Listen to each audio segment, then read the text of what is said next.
Hello students, today we are going to start the chapter Deep Water by William Douglas. First of all, we will read about the author. William Douglas was born in Maine, Minnesota. After graduating with a Bachelor of Arts in English and Economics, he spent 2 years teaching high school in Yakima. William Douglas जो थे उन्होंने उनका जो birth हुआ था वो 1898 में हुआ था और कहाँ हुआ था? मेन मिनेस्टा में हुआ था। ग्रेजुएशन करने के बाद उन्होंने आर्ट्स में एडमिशन लिया और आर्ट्स उन्होंने की इंग्लिश और इकोनॉमिक्स से। उसके बाद उन्होंने 2 साल जो गुजारे हैं अपने बिताए हैं वो एक हाई स्कूल जो कि याकीमा एक जगह का नाम है, वहाँ पर उन्होंने टीचिंग करते हुए 2 साल बिताए। However, he got tired of this and decided to pursue a legal career. और वो बहुत ज़्यादा परेशान हो गए थे ये सब करते हुए, थक गए थे, तो उसके बाद उन्होंने डिसाइड किया कि एक लीगल करियर में अपना जो भाग्य है वो आजमाया जाए, लीगल करियर में जाना चाहिए उन्हें। He met Franklin D. Roosevelt at Yale and became an advisor and friend to the president. तो उस टाइम के जो प्रेसिडेंट थे उस टाइम के वो थे D Roosevelt, Franklin D Roosevelt. तो वो उनसे मिलते हैं, बात करते हैं येल में और फिर एडवाइज़र बन जाते हैं। किनके? एडवाइज़र और फ्रेंड बन जाते हैं प्रेसिडेंट के, रूजवेल्ट के ही वो एडवाइज़र बन जाते हैं। Douglas was a leading advocate of individual rights. Douglas जो थे वो बहुत ही मशहूर एडवोकेट थे इंडिविजुअल राइट्स के। He retired in 1975 with a term lasting 36 years and remains the longest serving justice in the history of the court. और जो William Douglas थे वो एक 1975 में वो रिटायर हुए थे और वहाँ की हिस्ट्री में कोर्ट में सबसे ज़्यादा काम करने वाले लॉन्गेस्ट सर्विंग जस्टिस, यानी कि सबसे 36 ईयर्स तक उन्होंने वहाँ पर काम किया और वो सबसे लंबे काम करने वाले जज बने। The following excerpt is taken from of men and mountains by William O Douglas. It reveals how as a young boy William Douglas nearly drowned in a swimming pool. In this essay he talks about his fear of water and thereafter how he finally overcome it. Notice how the autobiographical part of the selection is used to support his discussion of fear. ये जो chapter है आपका deep water, ये extract है उनकी एक work का, उन्होंने एक बुक लिखी थी ऑफ मैन एंड माउंटेन्स। तो इस चैप्टर में बेसिकली हम लोग what we are going to learn कि उनका जो फियर था वाटर के लिए, पानी से वो बहुत ज़्यादा डरते थे और जब वो बहुत छोटे थे तो वो करीब करीब डूबने से बचे थे। तो ये एक ऑटोबायोग्राफिकल नोट है और हम इसमें पढ़ेंगे कि कैसे ये उन्होंने ये पार्ट सेलेक्ट किया पब्लिश होने के लिए और उनके डर का जो डिस्कशन हम करेंगे उसको वो कैसे सपोर्ट करते हैं। So let's start. It had happened when I was 10 or 11 years old. I had decided to learn to swim. I think before starting it, we should have a brief introduction of the chapter. तो सबसे पहले तो आप लोगों को ये बताना चाहूँगी कि ये जो स्टोरी है, the writers begin his story about the time when he was 3 or 4 years old. His father took him to the sea beach and the writer was clinging to his father but a strong wave came and knocked the child down. एक बार वो बहुत छोटे थे, 3 या 4 साल के थे, तो उनके फादर जो हैं वो उन्हें बीच पर ले जाते हैं, सी बीच पे। तो जो राइटर हैं डगलस वो अपने फादर से चिपके हुए थे, लेकिन एक बहुत स्ट्रॉन्ग वेव आई और उन्हें अपने साथ एक बहा कर ले गई और एकदम से उन्हें नीचे पटक दिया और वो पानी उनके ऊपर से होके बहने लगा। तो उसी समय जो था उनका दिल जो पानी से भर गया था, पानी के डर की वजह से भर गया था। फिर उसके बाद थोड़े दिन बाद वो फिर थोड़े से बड़े होते हैं, then he decided to learn to swim और उन्होंने then he joined the swimming pool of a local club वहाँ भी कुछ ऐसा टेरिफाइंग एक्सपीरियंस वो लेते हैं कि जिसकी वजह से फिर उनका डर जो है वो कायम ही हो जाते हैं, and he just give up the idea of learning swimming. So let's start. It had happened when I was 10 or 11 years old. I had decided to learn to swim. वो कहते हैं कि ये तब हुआ, ये तब की बात है, घटना तब की है जब वो 10 या 11 साल के थे और उन्होंने डिसाइड किया कि मैं swimming सीखूँगा. There was a pool at YMCA in Yakima that offered exactly the opportunity. तो याकीमा रिवर थी वहाँ पर, याकीमा में ही. तो उन्होंने वहाँ एक पूल था YMCA याकीमा में, और वो उन्हें एग्जैक्टली मौका दे सकता था लर्निंग के लिए. वो उनके लिए बेस्ट अपॉर्चुनिटी थी और बेस्ट ऑप्शन भी था. The Yakima river was treacherous. जो याकीमा रिवर है वो बहुत ज़्यादा, ट्रेचरस मीन्स होता है बहुत ज़्यादा डेंजरस होना, एक्सट्रीमली डेंजरस. तो mother continually warned against it and kept fresh in my mind the details of each drowning in the river. जो उनकी मदर थी वो बिल्कुल इस फेवर में नहीं थी कि वो स्विमिंग सीखें, और उनकी मदर जो है लगातार उन्हें बताती रहती थी, जो लोग वहाँ पर डूबे थे उनके बारे में बताती रहती थी लगातार. But the YMCA pool was safe. It was only 2 or 3 feet deep at the shallow end, and while it was 9 feet deep at the other, the drop was gradual. I got a pair of water wings and went to the pool. तो वो कहते हैं कि वो जो river थी वो तो बहुत ख़तरनाक थी और मेरी माँ लगातार उसके बारे में बताती रहती थी, लेकिन जो पूल था YMCA वो सेफ़ था और उसके एक तरफ तो बहुत गहराई से केवल 2 या 3 फुट गहरा पानी था और पानी की गहराई धीरे धीरे बढ़ती थी. लेकिन मेरे पास वाटर विंग्स वगैरह थे और मैंने वाटर विंग्स का एक पेयर ले लिया था. उसके बाद मैं पूल में चला गया. I hated to walk.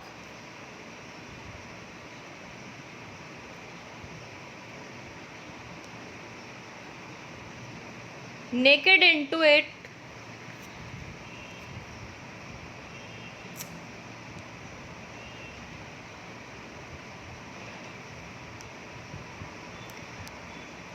I hate to walk naked into it and show my skinny legs, but I subdued my pride and did it.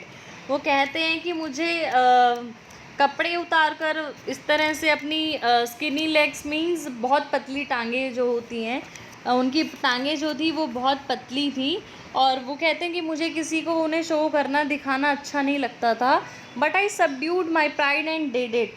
Subdued means होता है किसी चीज़ पर ओवरकम, मतलब कंट्रोल में लेना, ब्रॉट अंडर कंट्रोल. वो कहता है कि मैंने अपनी इस फीलिंग को कंट्रोल किया और मैंने ऐसा किया, मैं कपड़े उतार कर पूल में चला गया.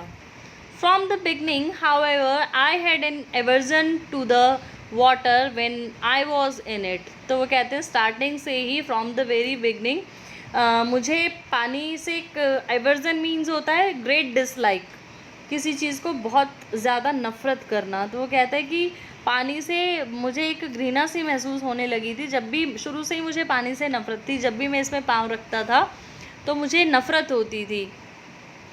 This started when I was 3 or 4 years old and father took me to the beach in California. He and I stood together in the surf. वो कहते हैं कि तब की बात है जब ये बात तब से शुरू हुई थी. ये जो मैं नफ़रत करता था, मेरा जो एवर्जन था पानी के लिए, वो तब से स्टार्ट हुआ जब मैं 3 या 4 साल का था. तो मेरे जो फादर हैं वो मुझे कैलिफोर्निया में सी बीच पर ले गए थे.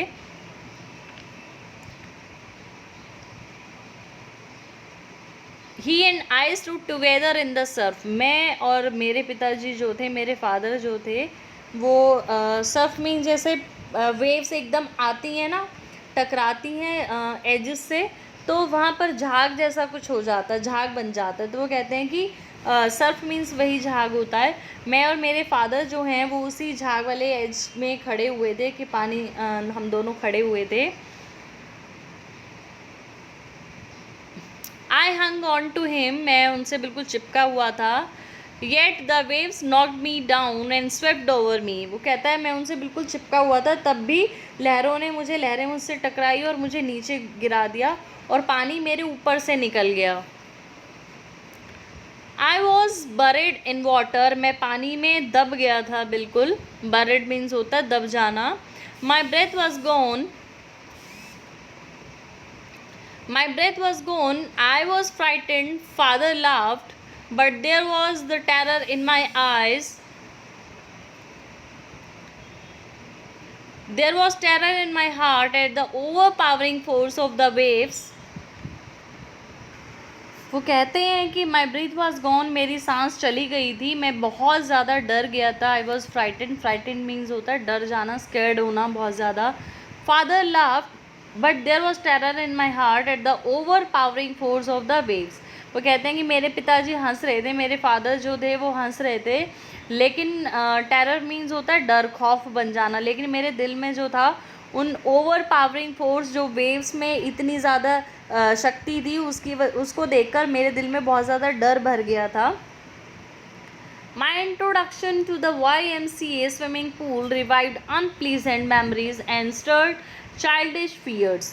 तो वो कहते हैं कि मेरा जो पहला इंट्रोडक्शन हुआ था YMCA वाले पूल के साथ, उसने मेरी यादों को फिर से ताज़ा कर दिया था। मेरी जो अनप्लीजेंट मेमोरीज़ थी, जो दुख देने वाली मेमोरीज़ जो थी, उनको दोबारा से ताज़ा कर दिया था। और मेरे बचपन का जो डर था, रिवाइव्ड मीन्स होता है स्टर्ड चाइल्डिश फियर, जो बचपन का जो डर था उसको फिर से जगा दिया था। But in a little while I gathered confidence, लेकिन थोड़ी देर बाद मैंने अपने आप को कॉन्फिडेंट किया।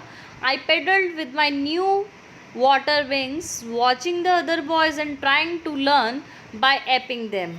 तो वो कहता है लेकिन फिर मैंने उन सब चीज़ों को एकदम झटके से अपने दिमाग से निकाला और अपने आप को कॉन्फिडेंट किया, और मैं अपने नए जो वाटर विंग्स लेके गया था उनकी हेल्प से मैंने पेडलिंग करनी शुरू करी। जैसे हम साइकिल में पेडलिंग करते हैं ऐसे उसने पैर मारने शुरू किए, और वो बाकी के दूसरे लड़कों को देखकर उनको इमिटेट करके सीखने की कोशिश करता है, उनकी नकल करके सीखने की कोशिश करता है। तो I did this 2 or 3 times on different days and was just beginning to feel at ease in the water when the misadventure happened. और मैं इसी तरीके से अलग अलग दिनों में, डिफरेंट डेज़ में, वेरियस डेज़ में मैंने 2-3 बार ऐसा ही किया है। इसी प्रैक्टिस को मैं बार बार करता रहा और पानी में थोड़ा कंफर्टेबल भी फील करने लगा था। तभी क्या हुआ, एक मिस हैपनिंग हो गई मेरे साथ, एक मिस एडवेंचर और हो गया। अब वो क्या था, let's see. I went to the pool when no one else was there. The place was quiet, the water was still, and the tiled bottom was as white and clean as bathtub. तो वो कहता है कि जब एक बार मैं pool गया तब वहाँ पर कोई भी नहीं था। जो वो जगह थी वो बहुत शांत थी और पानी जो था वो ठहरा हुआ था। स्टिल मीन्स पानी में किसी तरह की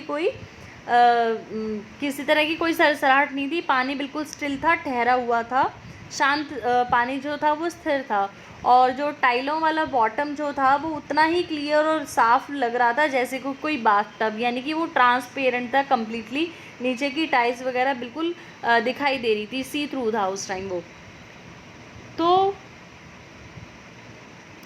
I was timid about going in alone and so I sat on the side of pool to wait for others. वो कहता है कि मैं पानी के अंदर अकेला जाने से डर था उसको, टिमिडनेस थी, और इसीलिए मैं दूसरों का वेट करने लगा और उस पूल के एक तरफ जाकर बैठ गया।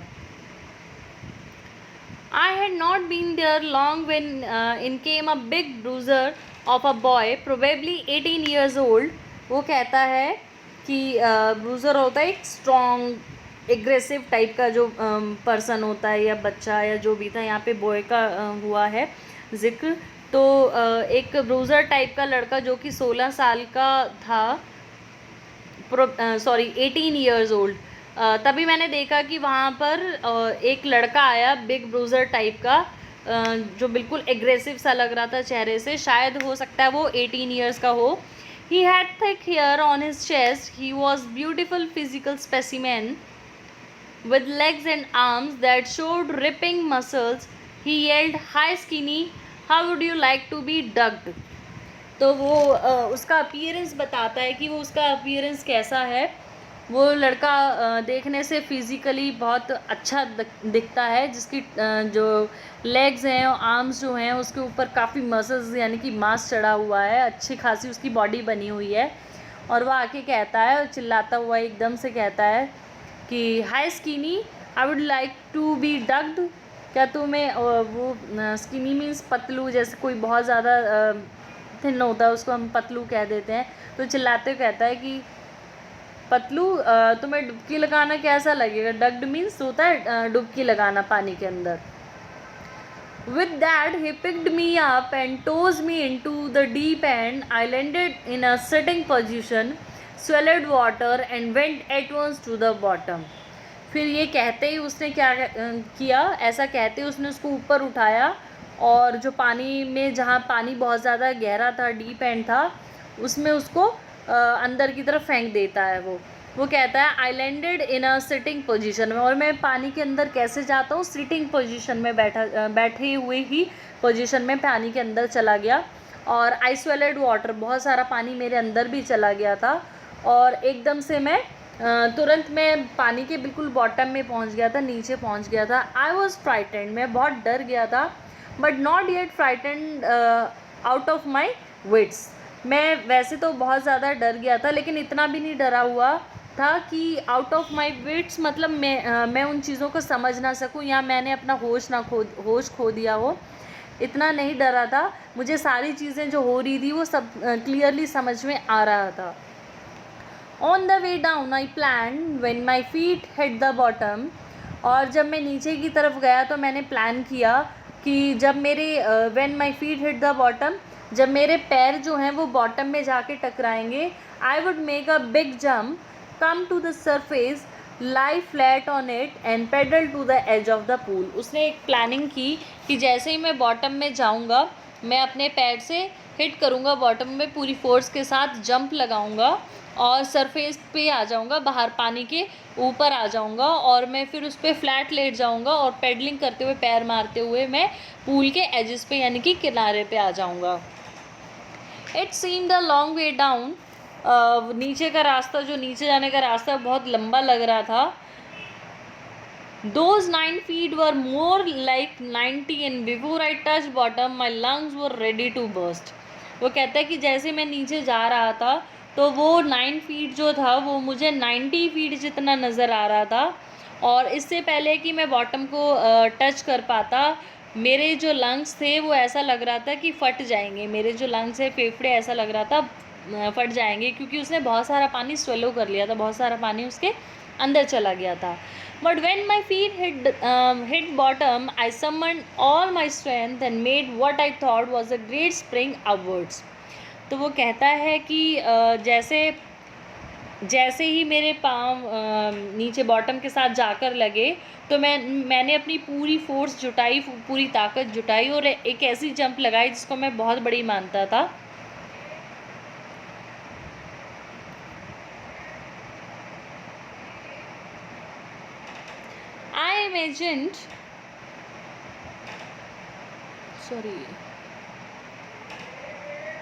I imagined I would bob to the surface like a cork. Instead, I came up slowly. और वो कहता है कि मुझे ऐसा लग रहा था, मैंने ये सोचा था कि जैसे कॉर्क एकदम उछल के, वो लकड़ी का जो ढक्कन बना रहता है, दैट इज़ कॉल्ड कॉर्क, तो वो उसको लगता था, मैं ये सोच रहा था कि मैं सरफेस पर पानी के ऊपर बिल्कुल कॉर्क की तरह उछल के निकलूँगा, लेकिन इसके बजाय, इंस्टेड मीन्स होता है इसके बजाय, मैं बहुत धीरे धीरे ऊपर आया। I open my eyes and saw nothing, मैंने अपनी आँखें खोली और मुझे कुछ नज़र नहीं आया। I think it is enough for today, और rest of the part we will continue it tomorrow or in second video, I think. Okay, till then, goodbye.